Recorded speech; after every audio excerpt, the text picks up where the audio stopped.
Wait, you're listening? Okay. Alright. Okay.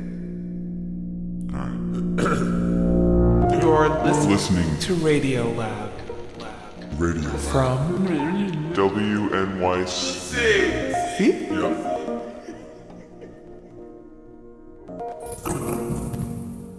Hey, it's Lotzef. How are you sleeping? And then if you are getting sleep, you still feeling exhausted? Maybe your ears have been ringing, or you're short of breath before a big moment at work. Maybe you're gripped with an encompassing sense of doom that your very life depends on this presentation to a group of 5 people in a conference room. These are familiar feelings, especially today, but what exactly are they? Where do they come from? Are they good or bad for us? On this classic episode of RadioLab, originally aired in one of our first seasons and aptly named Stress, we examine those questions. Take a breather, take a listen, enjoy, take care of yourself. You are listening to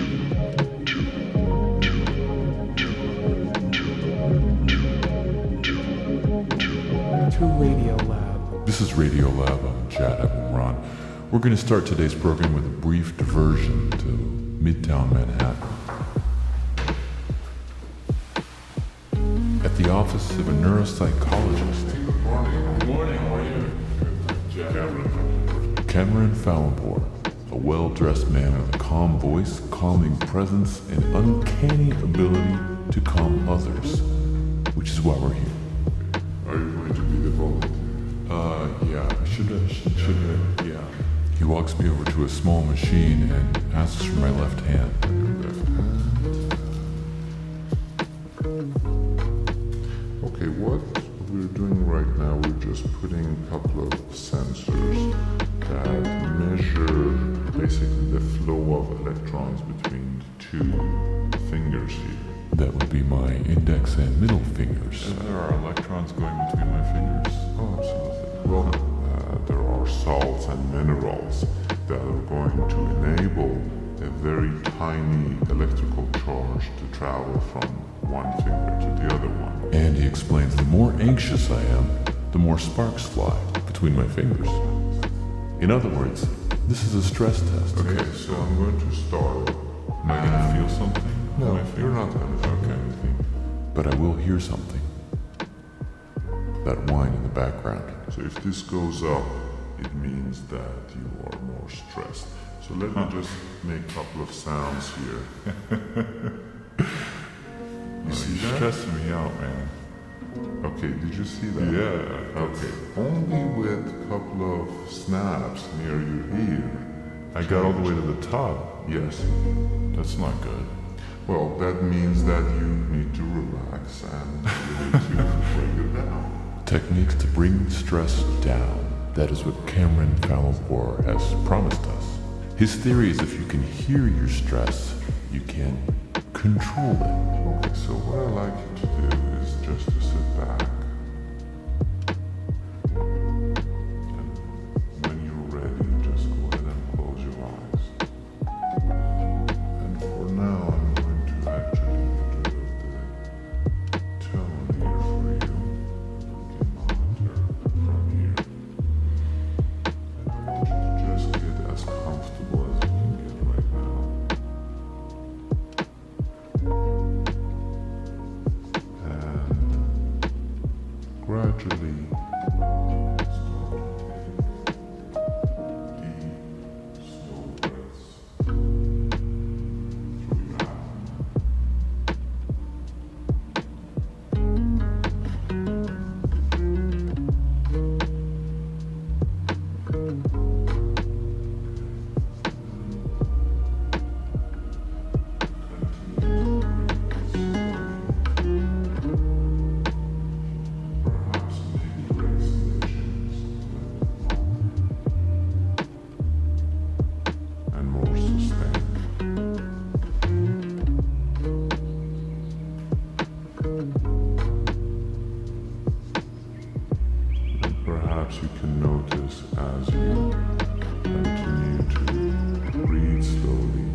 more relaxed, a little bit more comfortable.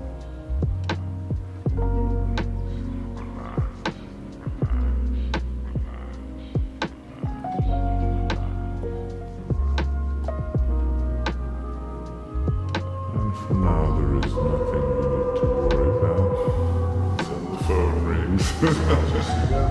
Now I'm all with the target. Isn't that appropriate? While you're trying to de-stress, make your life a little better, the phone rings, ruins it all, one fell swoop, like life really.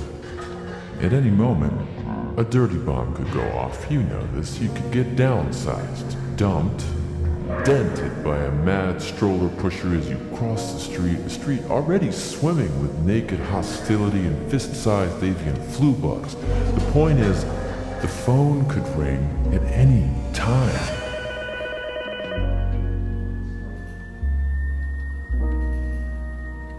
I'm getting more stressed. It's like, I can't stop. We can't control stress, but what we can do is understand it. If we lower the lights. That's today on RadioLab, conversations and stories about stress from many different perspectives. Starting with the science, when you are stressed out, these things inside you Digestion, reproduction, growth, your heart rate. change drastically, and a leading researcher will explain exactly how. And later in the program, a very famous and perplexing case of stage fright. It feels like somebody's, strangling you from the inside. I'm Jad Abumrad. Riding shotgun with me is Mr. Robert Krowich. Who, by the way, that would be me, should immediately say that I think we should correct a prejudice here. You seem to be anxious about stress. Well, maybe a little bit. Stress is your friend. We need it. In midterms in 8th grade, if you didn't have stress, you wouldn't have gotten to 9th grade. You shouldn't quite just say, oh God, let's have less of it. Sometimes you want it to kick you in the butt. All right, I think our first story gets at what you're saying. It comes from a guy named Colby Hall. Colby, tell me what you had for breakfast so I can set the levels. Alright, this morning I had 2 hard-boiled eggs. I met Colby Hall at a party, actually overheard him telling the story you're about to hear. It's an amazing story. So I asked him to come in and tell it to us in the studio. Now, if you are squeamish, you may want to consider turning the radio down for about 7 minutes. How's that sound? Sounds good to me. And in your headphones? Good. All right, cool. All right, Colby, let me start by asking you, at what point in the story did you realize you were in big trouble? That your life was changing? Well, when someone said get a tourniquet.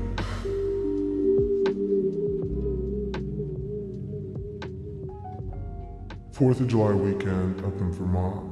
Doubles tennis, foothills of the Green Mountains, barbecues, beer, lake. It was perfect in every single way. And we decided let's go water skiing. So we load up the boat with towels and we all get on there sort of excited to, kill an hour and a half in a beautiful lake on just a gorgeous, gorgeous day. And just as we're sort of loading up the boat, a canoe comes up to the dock, and in the canoe is this family, his mother and father and their 2 little children, and they were staying in the house. And so I said, well, do you guys want to join us? Sure. So the 2 little kids get in the boat, and the father gets in the boat, and we pull out from the dock, and we get about 30 yards away from the dock, and the boat driver stops.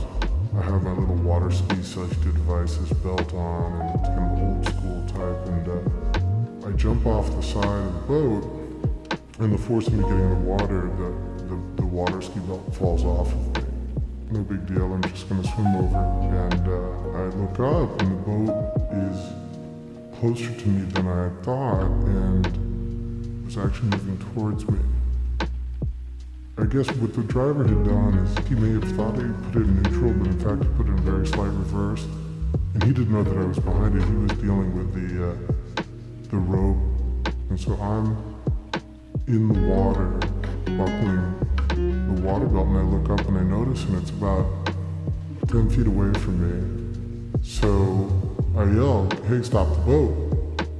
But it's a big boat, and the wind is blowing, and your head is like sort of at the level of the water, so no one really heard me.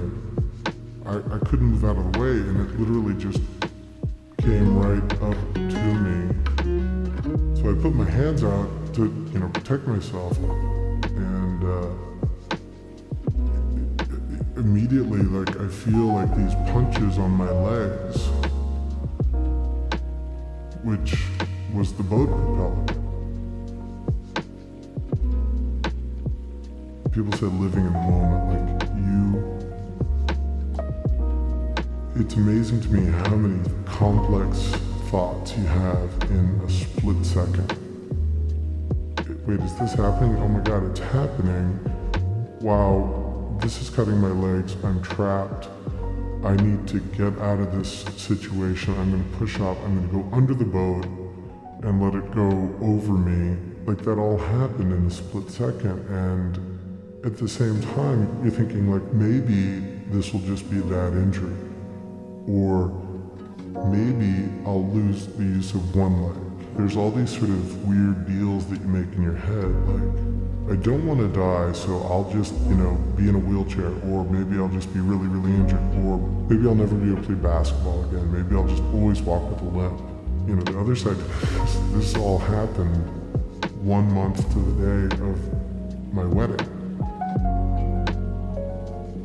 Had planned this really, it was small but beautiful wedding upstate, and I wanted to walk down the aisle. I wanted to have the first dance.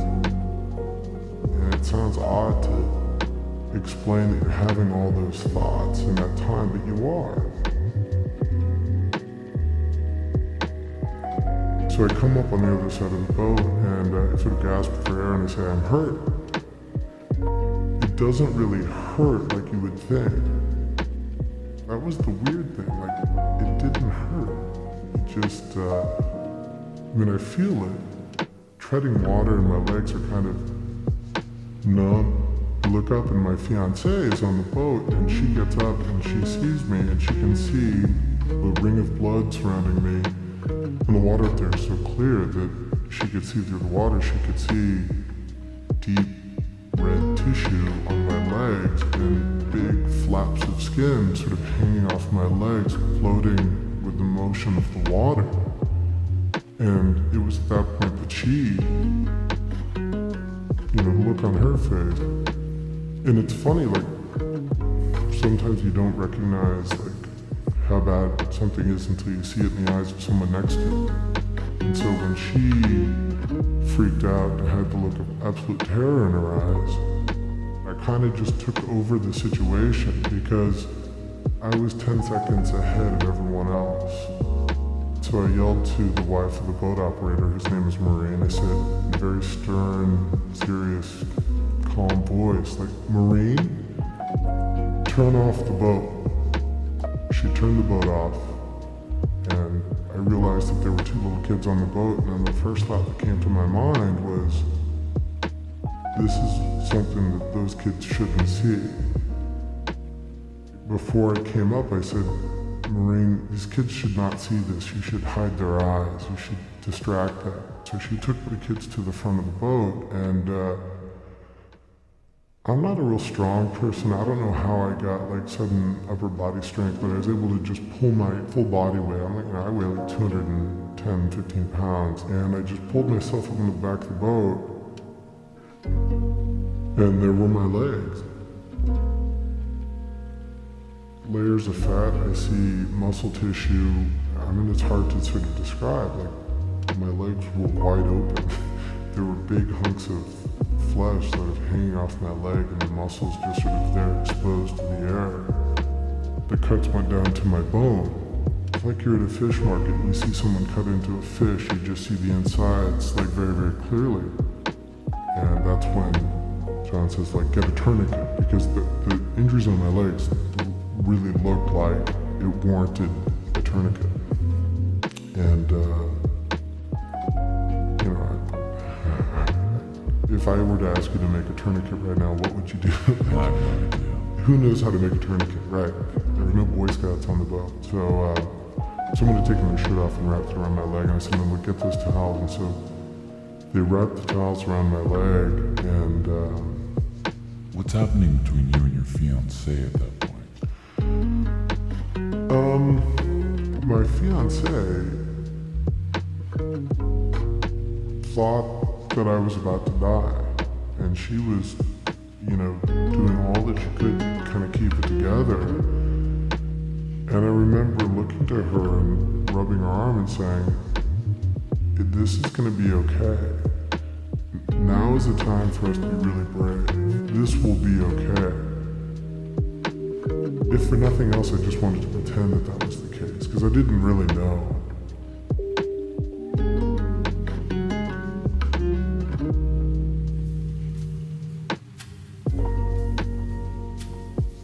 My name is Colby Hall, and I survived a fight with a boat propeller. So he survived. Turns out the cuts he got were so clean and so deep that it allowed him to heal more quickly. And as an aside, driving up to Vermont that weekend, we had stopped at the forest and had this big debate, my wife and I, she was my fiancée at the time, about the color of tablecloths. You would have thought on drive up that the single biggest issue in our lives was the color of tablecloths at the wedding. It was that significant. The drive back from Vermont after this accident, we felt so lucky.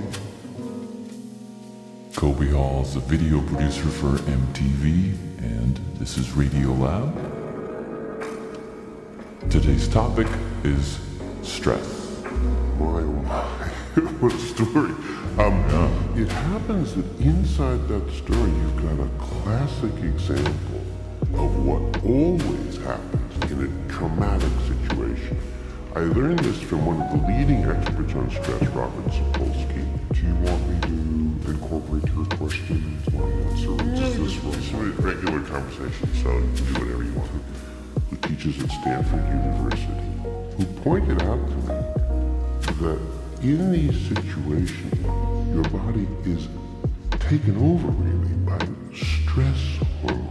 That's that sort of alert, tunnel vision, time passage feels different, the 8 seconds feel like it took for hours afterward. Is that what that's about? That's the stress hormones, and that's mostly adrenaline doing that. So if you're, flailing in the water and hit by a propeller from the boat and your leg is severed,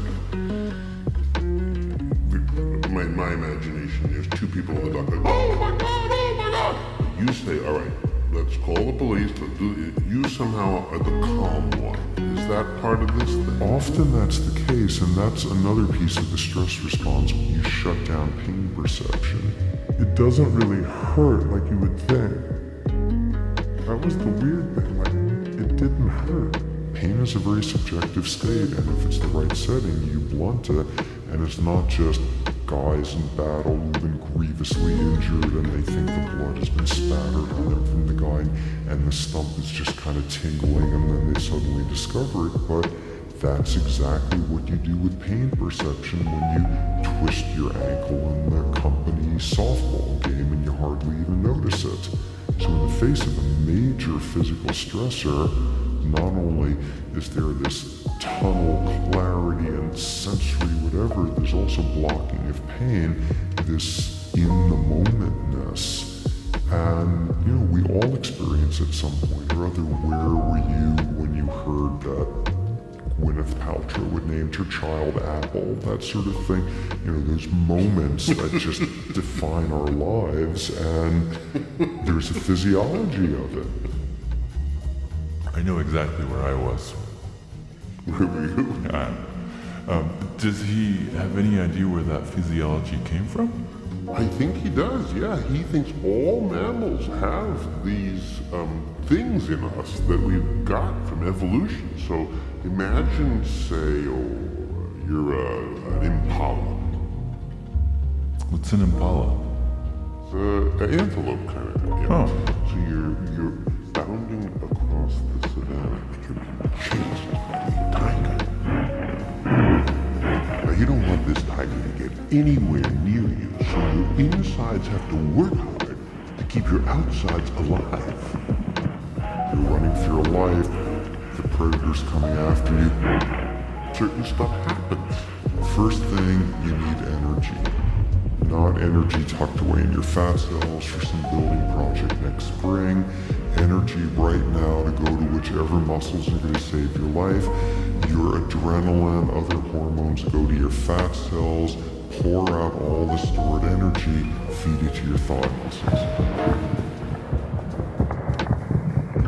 In addition, you want to deliver the stuff as fast as possible, so you increase your heart rate.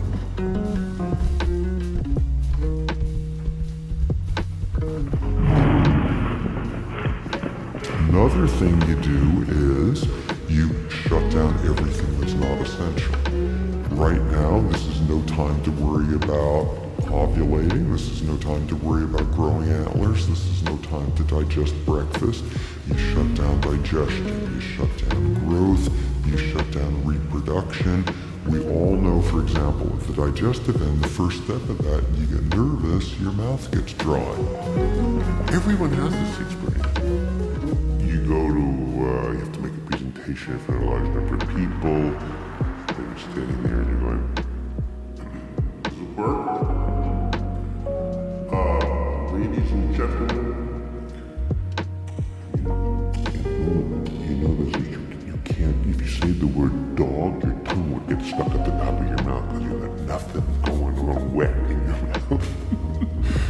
Your digestive system is shutting down, and the first step is those fluids that would help you digest upstream being aren't there anymore. This is like the antelope. In addition, you void your bowels, you void your bladder as well, get rid of the dead weight. That's why people are executed in diapers typically. You shut down all these unessentials. So if you add up all this stuff, if you say, okay, I'm not growing, and I'm thinking faster, and my heart is pacing so I can get all this stuff, and all these things are going on simultaneously. This is not a bad thing at all. This is a great thing. It's a great thing if you're stressed like a normal mammal. So when people talk about stress or stress diseases, or being overstressed, or the stressfulness of modern life, what does that mean? Well, almost certainly it means it's got absolutely nothing to do with an impala running for its life. Very few parking spot fights are settled with axes. We don't have to, wrestle people for canned food items and bombed out supermarkets. Our boss... Well, you haven't been to certain sections of New York lately. I love New York. Anyway, when you're actually getting stressed in the way that we talk about in everyday sense, we're not being physically menaced. What we're doing is turning on the stress response in anticipation of a stressor. You mean this literal, like you're sitting there in the bed thinking, oh God, I have this sales meeting tomorrow. And flushing through your body are the same stress hormones and everything else that would be flushing through the impala dashing, being chased by a lion, or you mean sorta like that? Yeah, actually, here's one of these try it at home exercises. Lie in bed when you're nice and sleepy and relaxed and your heart's beating nice and slow. Very carefully think, that heart isn't going to beat forever. And most likely, you're going to turn on the exact same stress response as if you were running for your life. Same hormones, same physiological changes, same all of that. Just for the thought, oh my God, one day I'm going to die? If it really has the right impact on you. And the punchline of the entire field is, that's not what the system evolved for.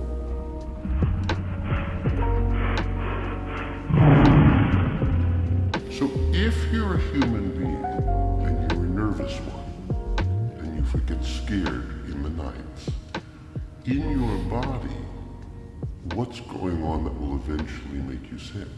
Exactly the same thing. And all you have to do is that sprint across the savannah, kind of writ large, and out of it pops a whole bunch of diseases. If you're constantly mobilizing energy for those thigh muscles that are preparing to run you across the savannah as you wonder, is Social Security going to be there in 30 years?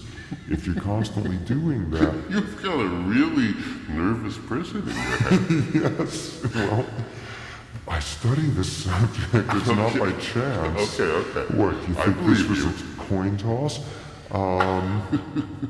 I worry about being ethnically cleansed by Serbian, Croats, that sort of thing, and I'm sitting here in Palo Alto.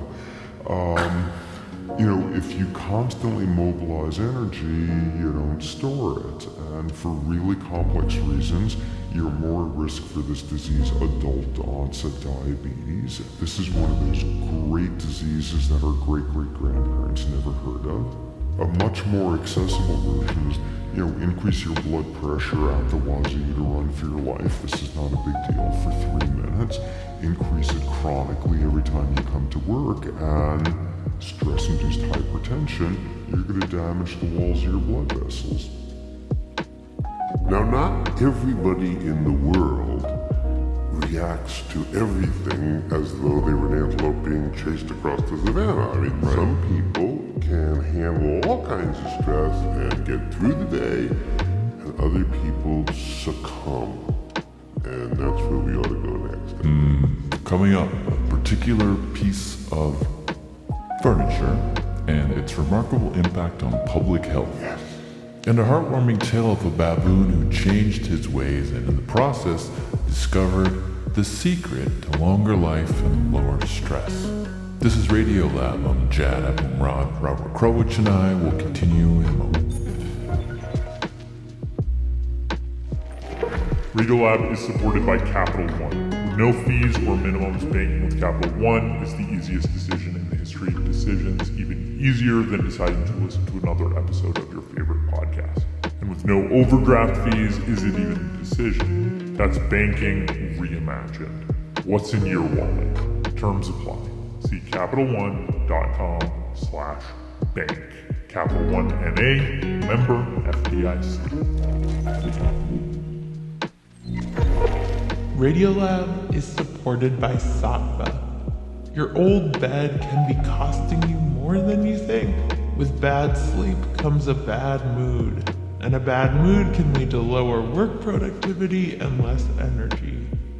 Ditch your old bed and start owning your days and nights with the new Sattva mattress. Choose from 9 handcrafted options for any type of sleeper. Plus, every Sattva order includes free white glove delivery, so they'll set up your new bed and take away your old one for free. Visit sattva.com/radiolab to get $200 off purchases of $1,000 or more. That's SAATVA.com/radiolab. Hi, my name is Aparna and I'm calling from Portland, Oregon. RadioLab is supported by Last Night at School Committee. The biggest decisions impacting Boston students are made at school committee meetings. But too often, these meetings are long and hard to follow with late night votes on key topics like school closures, curriculum, and more. The Last Night at School Committee podcast brings you a recap of key information the next day in a convenient half-hour show. If you're a parent, student, teacher, or community member in Boston, don't miss the Last Night at School Committee podcast. Subscribe wherever you get your podcasts.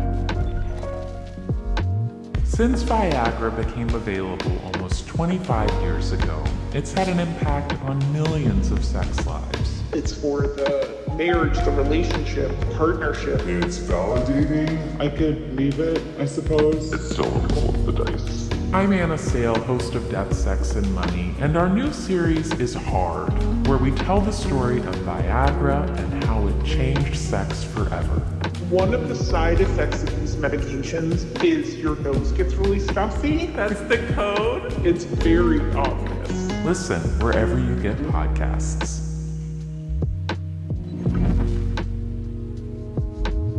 Chad here, this is WNYC's RadioLab. Prior to the station ID, we were listening to a conversation between two Roberts. Robert number one is right here with me, Mr. Browich.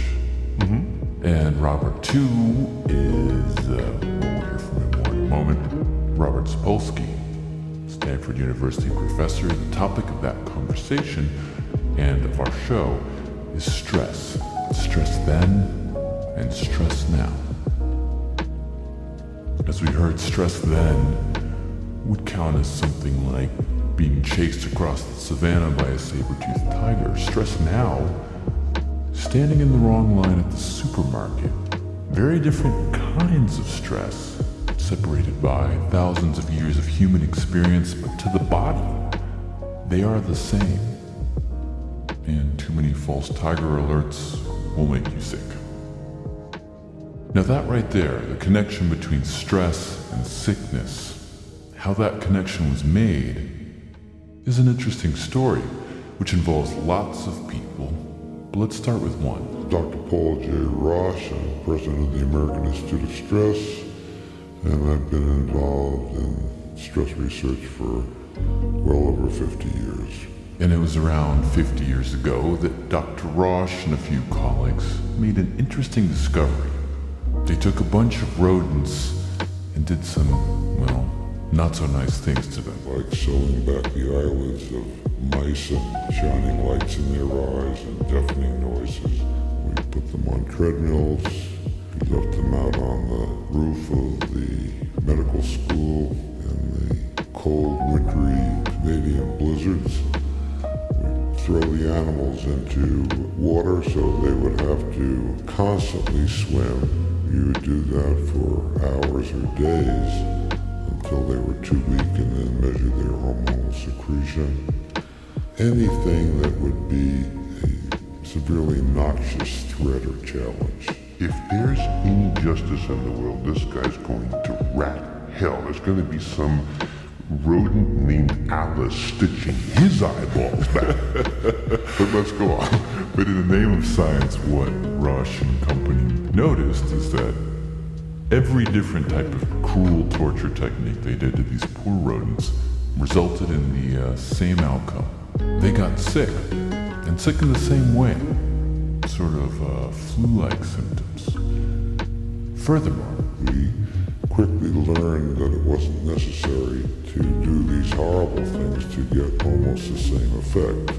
no, they could get the same effect by merely frustrating the rats, put their food out, and then before the rats get it, take it away. Then put it out again, and then, ooh, thought you had to take it away again. Just by doing that over and over, that would make some of the rats sick. And some of them could cope. And some of the cope. Well, this is Robert Sapolsky, the professor who's been helping us along, says that human beings break down in pretty much the same categories. There are some people who can be challenged by all the daily experiences, and they just kind of glide through it. And there are other people Like you. who get furious, just furious. The key thing really is the hostility. It's the hostility, and it's a particular style that may seem very familiar to our New York metropolitan area listenership, and I say this as a native New Yorker, but it's the style called toxic hostility, where just everything in the world around you confirms they're out to get you, they're out to get you preferentially. Every elevator door that closes before you get there is proof the person inside who could have stopped it but chose not to is out to stab you in the back, and this is a really, really hostile world out there. And This is the way of life. this is to which everyone says, it's true. That is how the world is. But some people have this in a dire sort of way. In a dire sort of way. And I suppose this point is that the people who do have it in a dire sort of way get sick. Yeah, there's a kind of anger and style that is so bad for your nervous system that's like worse than smoking.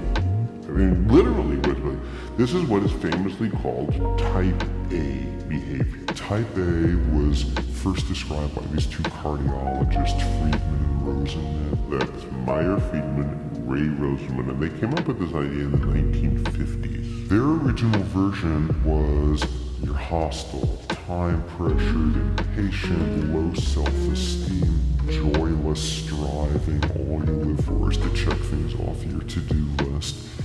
And, this is what they were originally saying greatly increases your risk of heart disease. And cardiologists hated these guys for the simple reason you're some like Ozzie and Harriet Eisenhower or a cardiologist, and all you think about is like heart valves and blood lipids.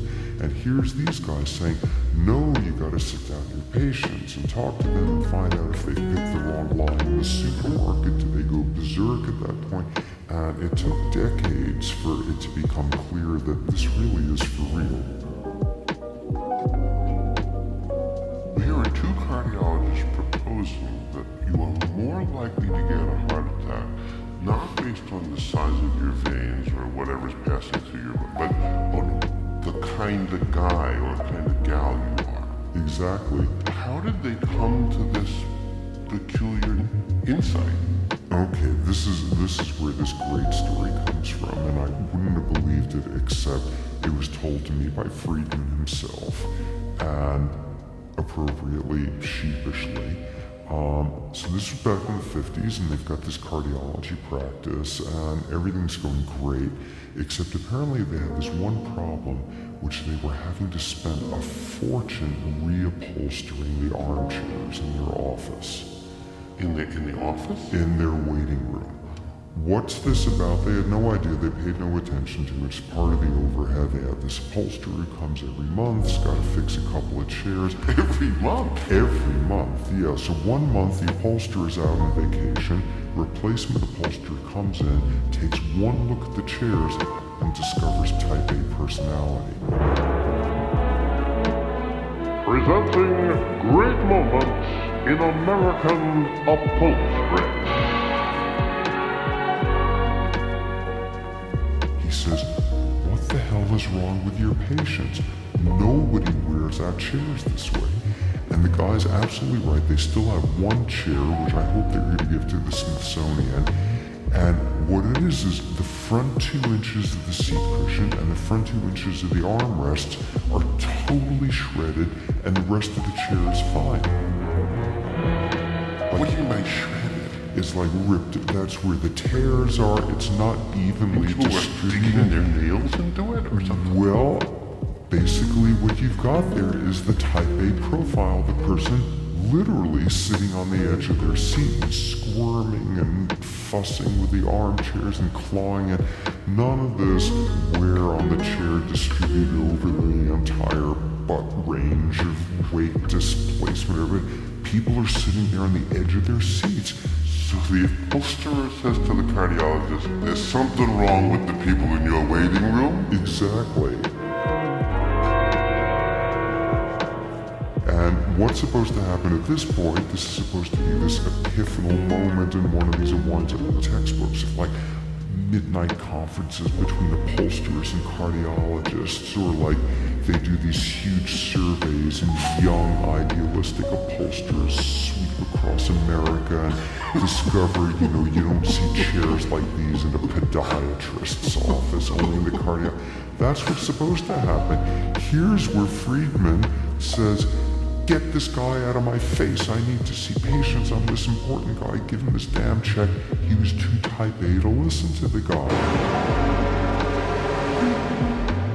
So he threw the upholsterer out. They would give him this check, get him out of here, and 5 years later they're doing these studies with these psychologists, and out pops the type A profile, and they say, oh my God, the upholsterer, he was right. To this day they have no idea who the man was. And I'm willing to bet that, there's this 95-year-old upholsterer guy in some bar in San Francisco right now who's droning on about how he discovered type A personality, and it's absolutely true. An intense nationwide search has yet to reveal the identity of that replacement upholsterer.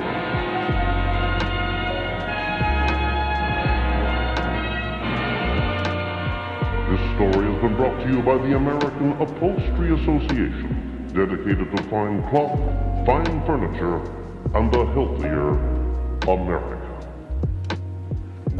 My name is Charles Young, and I do upholstery. What you working on here? Well, I'm doing a rocker. It's a nice chair, actually. It just, they wore the seat all the way down to the wood. Sometimes things are so bad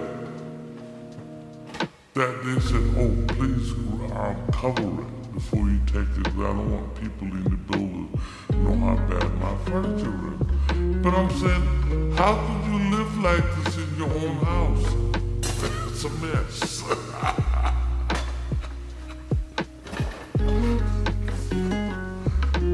It's a mess. We couldn't find the guy, the type A guy, but in the process of looking, we ran across Charles Young.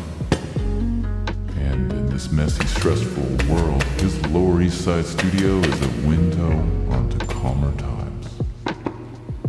A long time ago, there was straw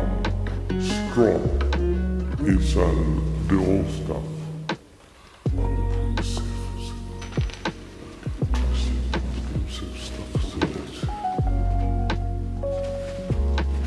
This is a photograph of an old chair that was made about 100 years ago. I don't know if you can see that, but there's straw inside there. The old stuff is such class to it, and you don't mind working on it. The new stuff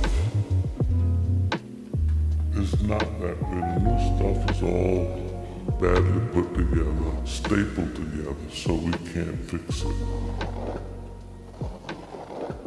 Because everything we do, we throw away and go buy new.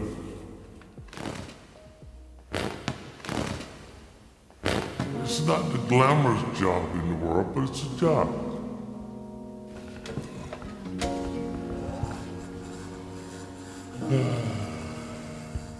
People don't want to learn how to do upholstery. It's a dying art. So I don't know what we're gonna do.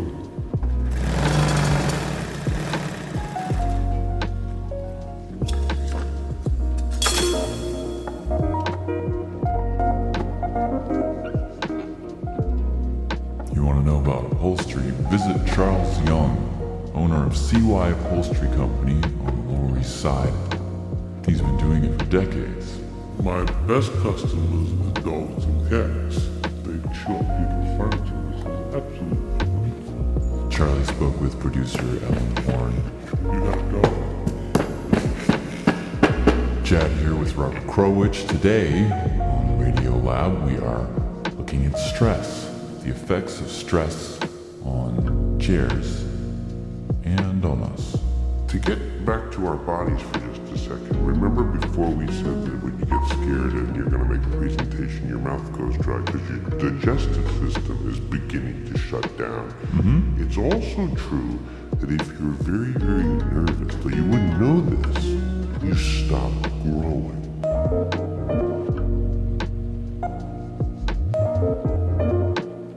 And this is even for a very little bit of time. A short spurt of panic will create a short spurt of non-growth.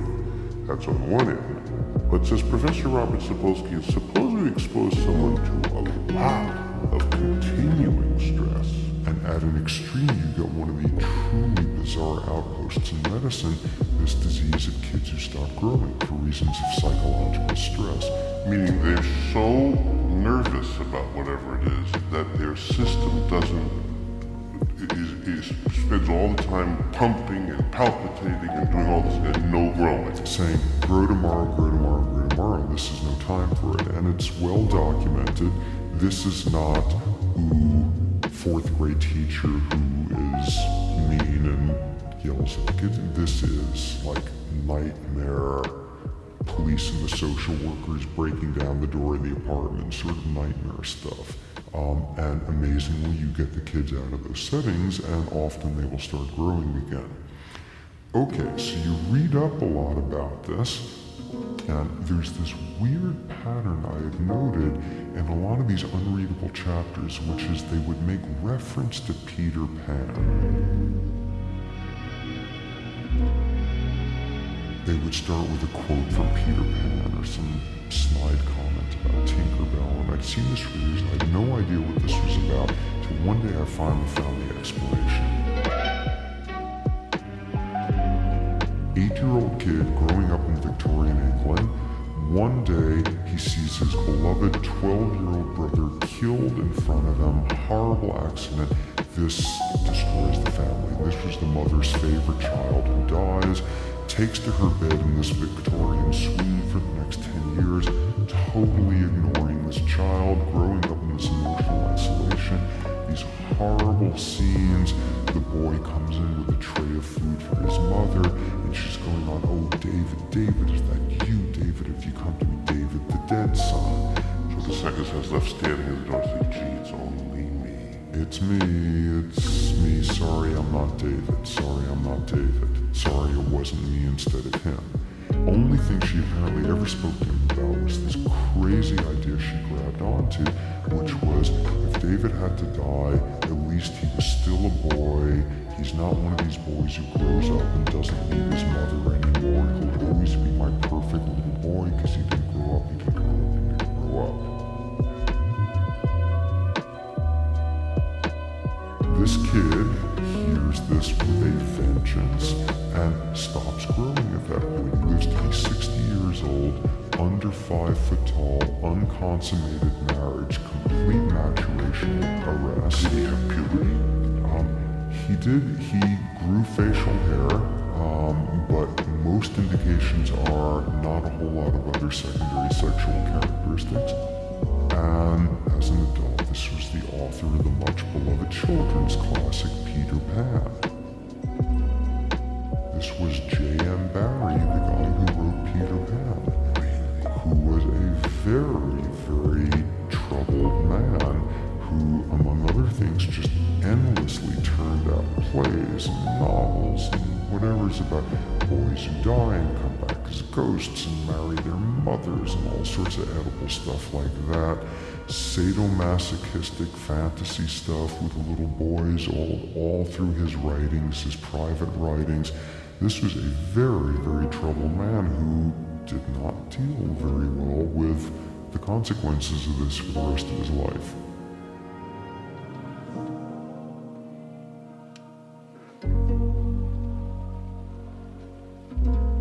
Coming up, the therapeutic benefits of screaming, gnawing, and beating the crap out of someone.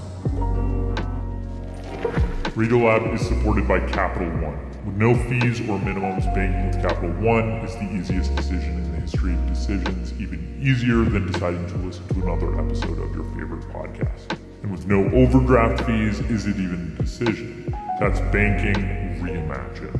What's in your wallet? Terms apply. See CapitalOne.com/bank. Capital One NA, member FDIC. WNYC Studios is supported by HomeTap, the smart new way to access your home's equity and pay for life's expenses without a loan. Receive cash in as little as 3 weeks and use it for anything you'd like, from paying off debt to funding renovations and more. The best part? There aren't any monthly payments or interest to worry about. Learn more and get a personalized estimate at HomeTap.com. That's HomeTap.com. This is RadioLab. I'm Chad Abumrad. Robert Krowich and I will continue in a moment.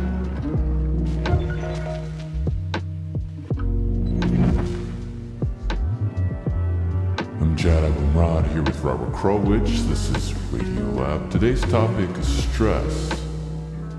From your point of view and from your body's point of view. Usually you and your body are on the same side. Your stomach grumbles. That means your body wants you to eat, so you do. Your foot hurts. That means your body wants you not to step on that foot so it can heal. And so you don't. The interesting and sometimes tragic thing about stress and stress disorders is that you and your body find yourself on opposing sides. Your body's just trying to protect you, but that's not the way it works out. Consider this story about folk singer Linda Thompson. She was part of a late 60s scene that included everyone from James Taylor to Paul Simon, Nick Drake, even Bob Dylan. All these just amazing musicians. Sometimes I think, oh, that's part of the problem. If I had hung out with mediocre musicians, I wouldn't be half so worried about what I was going to sound like. Linda Thompson spoke with our producer, Ellen Horn. I remember the first time I heard your voice, I was in college. I was at my friend Chris's house, and we're all sitting on the floor around the record player listening to I Want to See the Bright Lights Tonight. Oh. For weeks we tried to learn to play those songs. Your voice sounds so pure and so angelic. Oh, Ellen, that's well, nice. it's just hard to imagine that voice struggling in any way. It's really horrible. It's just awful. But you get through it.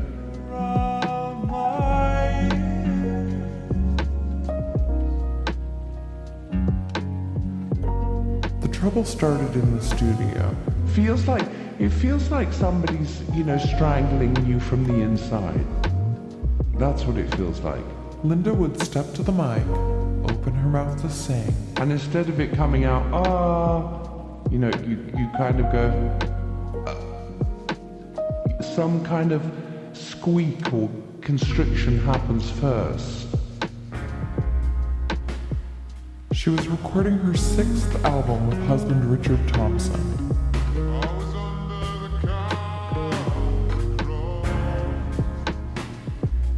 They were one of those mythic rock and roll couples. He wrote songs for her to sing with titles like Withered and Died and Down Where the Drunkards Roll. Dark songs about betrayal and loss. They played together for a decade. By that time, there were problems in my marriage, which I'm kind of fond of saying I didn't know about, but on a subliminal level, one does know these things, It was 1982, and Linda had just delivered their 3rd child.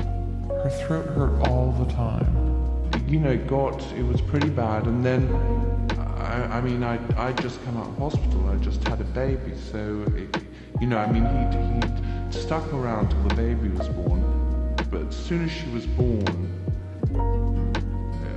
a couple of weeks, a week, I don't know, he told me, I've met somebody else.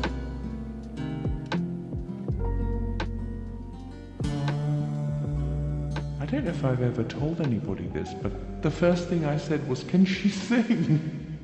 I mean, what normal person would say, can she sing? She was heartbroken when Richard left. And without explanation, her voice went with him. It just flew away, like someone had left the cage door open. That was really awful. And that kind of, it put the singing into perspective a bit. She was mute. I came to you when no one could hear me. At home with a newborn and 2 young children, she was totally isolated. I mean, it's a nightmare. She couldn't make a sound when she picked up the phone. Strangers looked at her, puzzled, as she gestured. Nobody knew what was wrong with me. And I went to this guy and he said, oh, you've got hysterical dysphonia. And, on one hand, it was great to know that it had a name. On the other hand, even though I'm a layman, I could understand that hysterical dysphonia meant that there was something wrong with my brain rather than my throat. For months, her brain toyed with her throat. Sometimes it was totally fine. Other days, nothing. Dry gurgles would barely escape. Ironically, when she was at her worst. That album she'd had such trouble recording came out, and the critics loved it. She got some of her best reviews. The label expected them to promote the album. Richard and my manager didn't want me to do the tour. I mean, Richard said, we're not together anymore, and I don't think you should do the tour. And my manager, at that time, our manager said, you mustn't do the tour, and you're not well enough. You've just had a baby, and you're crazy, and you mustn't do the tour. Because think about what touring meant. Richard wrote their songs, many about heartbreak. Night after night, she'd have to walk on stage and sing their sad story, from his perspective. And I said, forget it. I am absolutely doing the tour. And I'm very glad I did. Because something miraculous happened. Because I was so broken-hearted, my dysphonia, for whatever reason, I didn't have it. And I sang really well. Anger had returned her gift. This tour is legendary. Absolutely. I stole a car in Canada and got arrested, slept with too many people, took too many drugs, and drank too much stuff. There's a story about you smashing up a dressing room? I did. I smashed up a dressing room, and the guys at the club said, we had the Sex Pistols last week, and they were nowhere near as bad as you. And I said, oh, thank you. I'm worse than the Sex Pistols. But I wasn't actually trashing the dressing room. I was throwing things at Richard. It's like every time he passed me, I'd lob something at him, and when he passed me on stage, I'd trip him up on stage. I mean, it was insane. Poor Richard. When they played LA, where Richard's new girlfriend lived, Linda Ronstadt consoled her. Yeah, she pulled me out of the gutter outside the Roxy, where I was lying, surrounded by champagne bottles.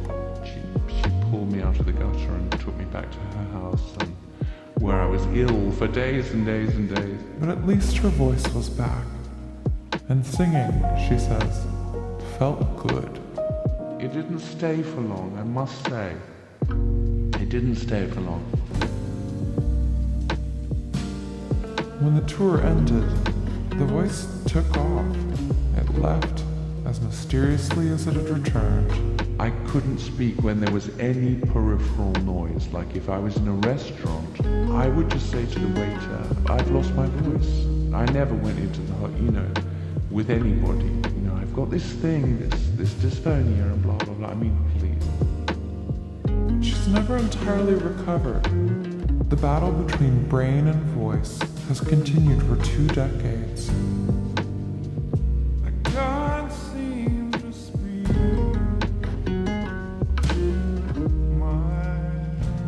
Hypnotism, that didn't work, and therapy, and voice therapy, and speech therapy, and all sorts of things.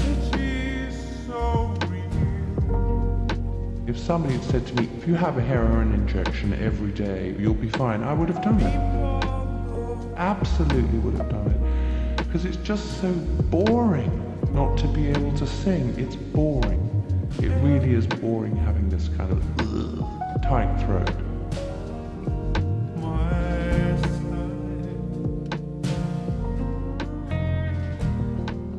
And then I suddenly said, I'm not going to do any more.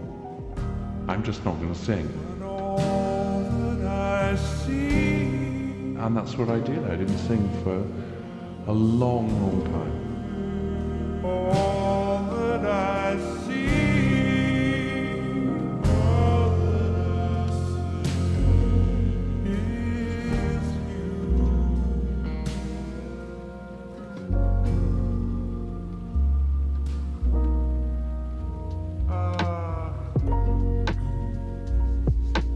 That's the only big difference from being played.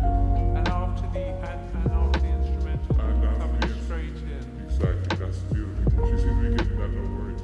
This is Linda, back in the studio after 17 years.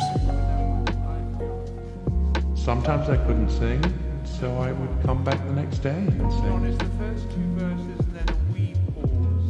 Yeah. Then the second. A So that's how I got started again, with kind of the minimum pressure. And the critics are raving about her voice again. To me, it sounds like it always did. Clean, vulnerable, ethereal. But there is a difference.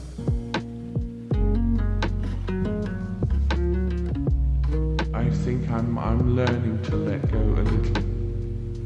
I did a live vocal, and some of it's shaky, but I'm leaving it all in. And I wouldn't have been able to do that a few years ago. I would have just winced. Now I don't care. I just want it to feel right. I do care, but I care a little less. Singing like he's got a gun to his head. That's probably the only good thing about impending old age. And she added in that bleak tone I recognize from her songs. There's absolutely nothing else to recommend it, I can tell you.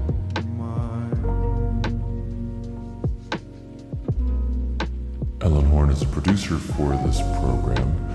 For more on Linda Thompson and her music, and for more on hysterical dysphonia, check our website. RadioLab.org is the address. I'm Jad Abumrad. This is RadioLab. I'm here with Robert Krulwich. Today we're talking about stress. Robert, let me ask you a question based on what we just heard. Bleak, bleak, bleak. That's how that last piece ended.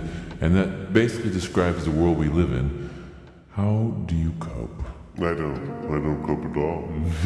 I hate deeply, and I hate well.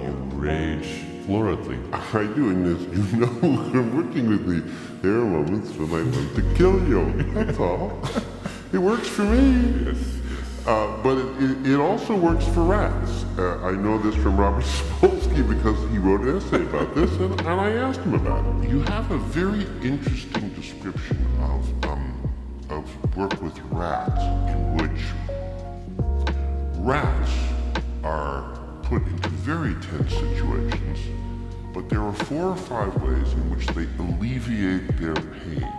It's beautiful stuff because it essentially gets at the core of this issue.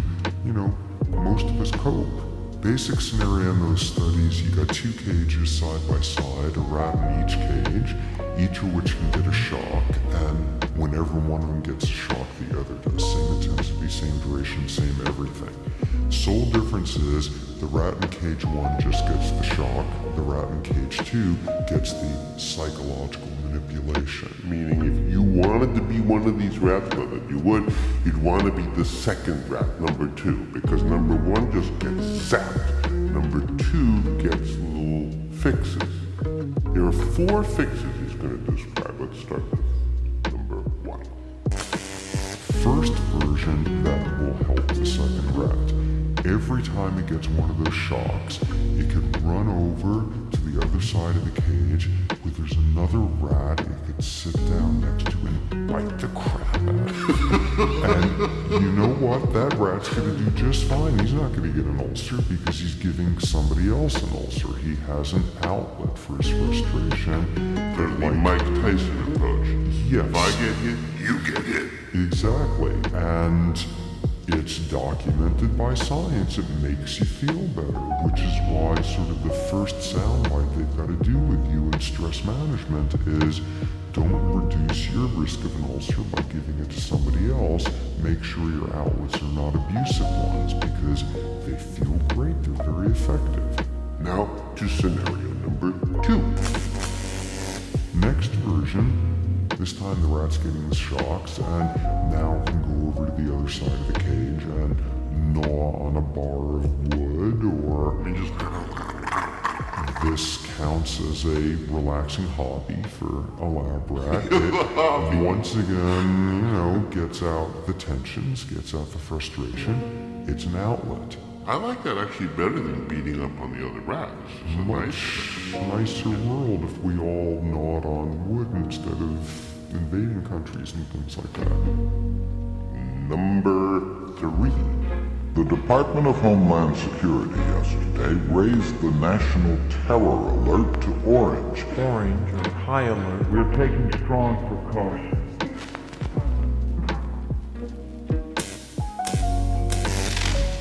Third version.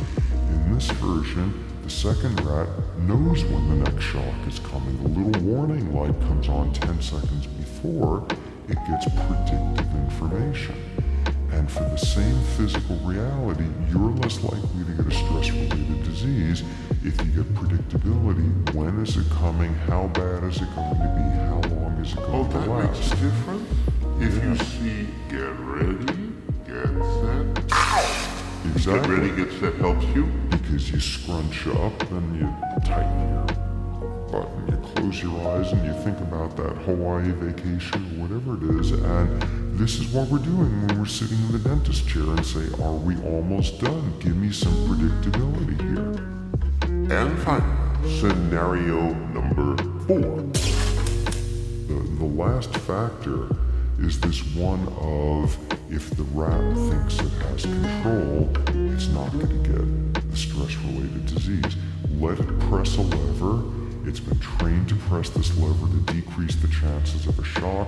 The lever is doing squat today. It's a placebo. It's disconnected. But the rat's pounding away the lever thinking, this is great. Imagine how many shocks I'd be getting otherwise. It has a sense of control. Control makes stressors less stressful.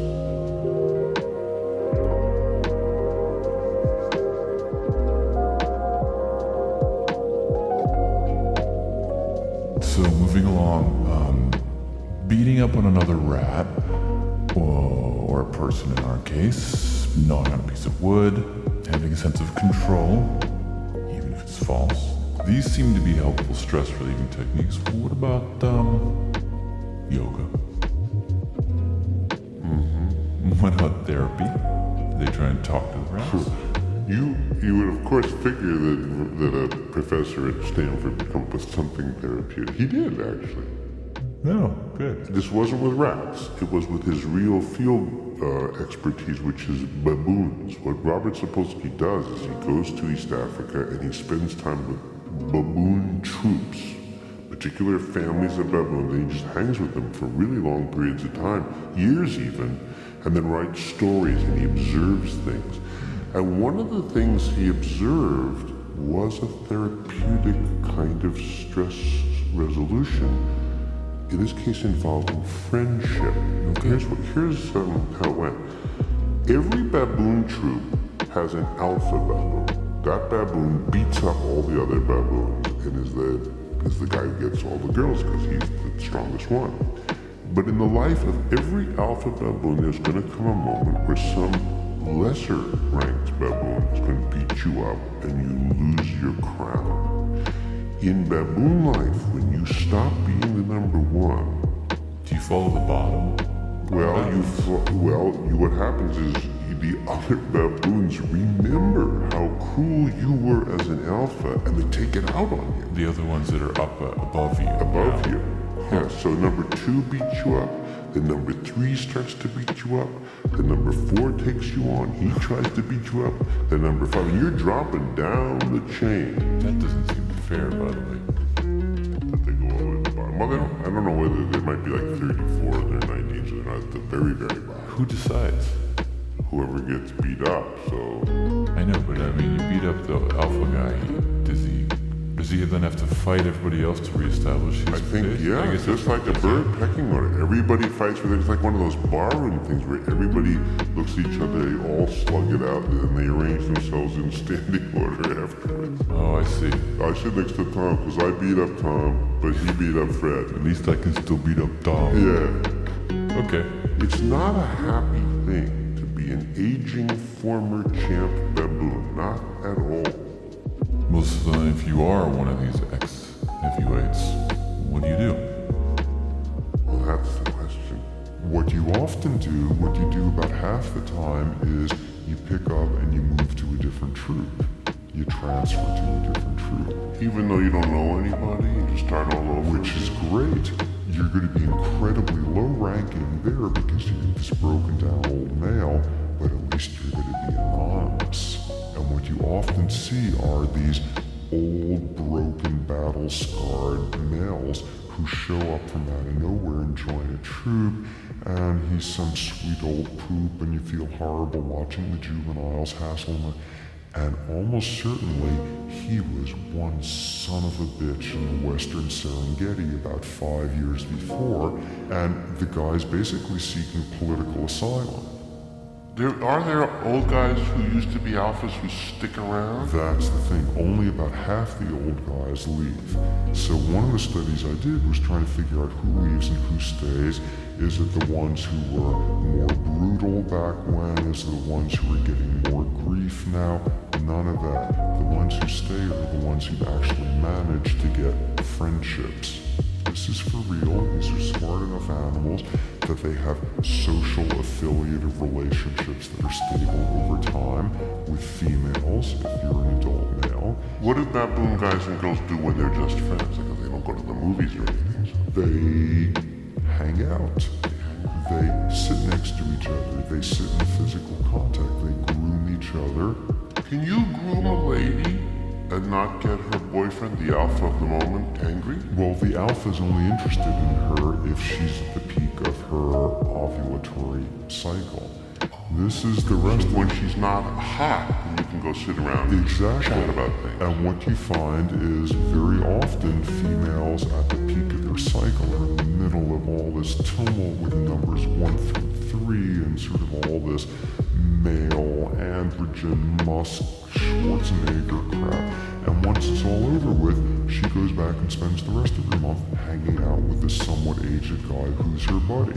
So the baboon who had a little room in his life for friendship, not just conking and sex, but friendship, wins in the end. Not only do they win in this heartwarming, like old guys sitting in the savannah sort of picture, but also win in the Darwinian sense. What's been a revolution in the field in recent years is the recognition that these guys who do the nice guy Alan Alda affiliative stuff reproduce a whole lot. Because it turns out a lot of the time, even during the peak swelling, while number 1 and number 2 are tussling, the female runs over to the bush and mates with the Alan Alda guy because she prefers him amazingly enough because the guy's actually nice to her. Now, do you know this, or is this just your prayer? No, this is real. You counted? How do you know, like, that the Alan Alda guy had more babies than the Schwarzenegger guy? Because people now do paternity tests. You can do stuff like get hair samples from your wild primates when they go through the bushes and some thorn pulls off some, and you go do genetic analysis. And amazingly enough, from a genetic Darwinian bloody and tooth and claw standpoint, nice guys do not finish last. Robert Sapolsky is the author of many books and essays, including Why Zebras Don't Get Ulcers and my absolute favorite, A Primate's Memoir. I spoke with him at his office in Palo Alto, California. That about does it for us. Check our website, RadioLab.org. More information on anything that you heard tonight. And while you're there, communicate with us. RadioLab at WNYC.org is our email address. I'm Jad Abumrad. Robert Crowich and I are signing off. Bye, thank you. RadioLab was created by Jad Abumrad and is edited by Soren Wheeler. Lulu Miller and Latif Nasser are our co-hosts. Susie Lechtenberg is our executive producer. Dylan Keefe is our director of sound design. Our staff includes Simon Adler, Jeremy Bloom, Becca Bressler, Rachel Cusick, W. Harry Fortuna, David Gable, Maria Paz Gutierrez, Sindhu Nyanasambindam, Matt Hilty, Anna McEwen, Alex Neeson, Sarah Kari, Anna Rosquet Paz, Ariane Wack, Pat Walters, and Molly Webster, with help from Carolyn McCusker and Sarah Sonbach. Our fact checkers are Diane Kelly, Emily Krieger, and Adam Schivel. This is Nicole from Corning, New York. RadioLab is supported in part by the Alfred P. Sloan Foundation, enhancing public understanding of science and technology in the modern world. More information about Sloan at www.sloan.org. Science reporting on RadioLab is supported in part by Science Sandbox, a Simons Foundation initiative dedicated to engaging everyone with the process of science.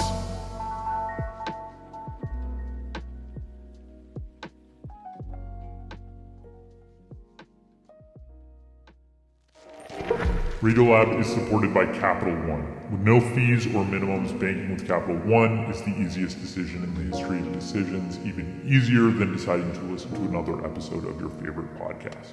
And with no overdraft fees, is it even a decision? That's banking reimagined. What's in your wallet? Terms apply. See CapitalOne.com/bank. Capital One NA, member FDIC.